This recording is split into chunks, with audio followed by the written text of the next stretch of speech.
The Mysterious Case of Rudolf Diesel. This was a biography that was recommended to me by my dad. So I got it on audiobook and my husband and I listened to it during our drive down to California for a wedding and on the way back.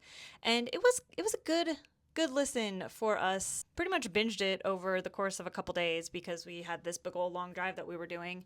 We both didn't come away with like a whole lot of new knowledge. For those who don't know, Rudolf Diesel is the inventor of the diesel engine and is the namesake for like diesel fuel. My husband and I, both being engineers, we were aware of Rudolf Diesel like as an inventor. And then the book really goes into how the diesel engine really affected the lead up to like World War One and like into World War Two. He and I both being also somewhat history buffs, so we were like kind of aware of that connection as well.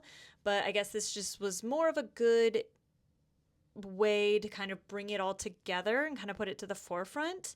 I think the real linchpin of this book that's like a little I don't know how I feel about it, is this author is proposing a conspiracy theory that the unknown circumstances around Rudolf Diesel's death was a conspiracy by Winston Churchill to whisk him away from Germany before the start of World War One and take him to Canada where he could help the case of the Allied powers in World War One. Again, I don't know how I feel about that. I guess obviously you need to have something to be able to write a book.